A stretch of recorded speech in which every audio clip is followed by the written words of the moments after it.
গাজায় ইসরায়েলি গণহত্যার প্রতিবাদে দেশটির পণ্য বয়কটের পাশাপাশি বৈশ্বিক পর্যায়ে দেশটিকে একঘরে করার আহ্বান জানিয়েছে ইসলামী আন্দোলন বাংলাদেশ।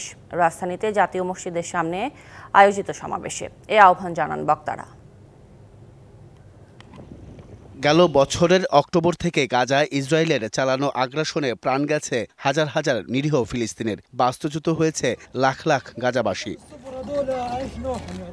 ইসরায়েলি এই আগ্রাসনের প্রতিবাদে শুক্রবার বাদ জুমা বায়তুল মুকাররম উত্তর গেটে সমাবেশ করে ইসলামী আন্দোলন বাংলাদেশ। বিক্ষোভ মিছিলের আগে সমাবেশে বক্তারা ইসরায়েলি আগ্রাসনের প্রতিবাদ জানানোর পাশাপাশি ফিলিস্তিনের স্বাধীনতার দাবি জানান। ইসরায়েলি যত পণ্য আছে সকল পণ্য বয়কট করতে হবে। বম্বিং করে মানুষ হত্যা করছে, তারপরও আজকে বিশ্ব বিবেকের বিবেক নাড়া দেয়নি।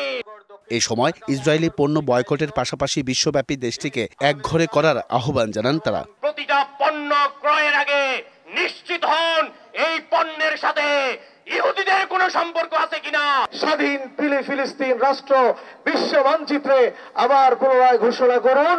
আইন করে নিষেধ করতে হবে, ইসরায়েলের কোনো পণ্য চলতে দেওয়া হবে না। আমরা সম্মিলিতভাবে ইসরায়েলকে বয়কট করি।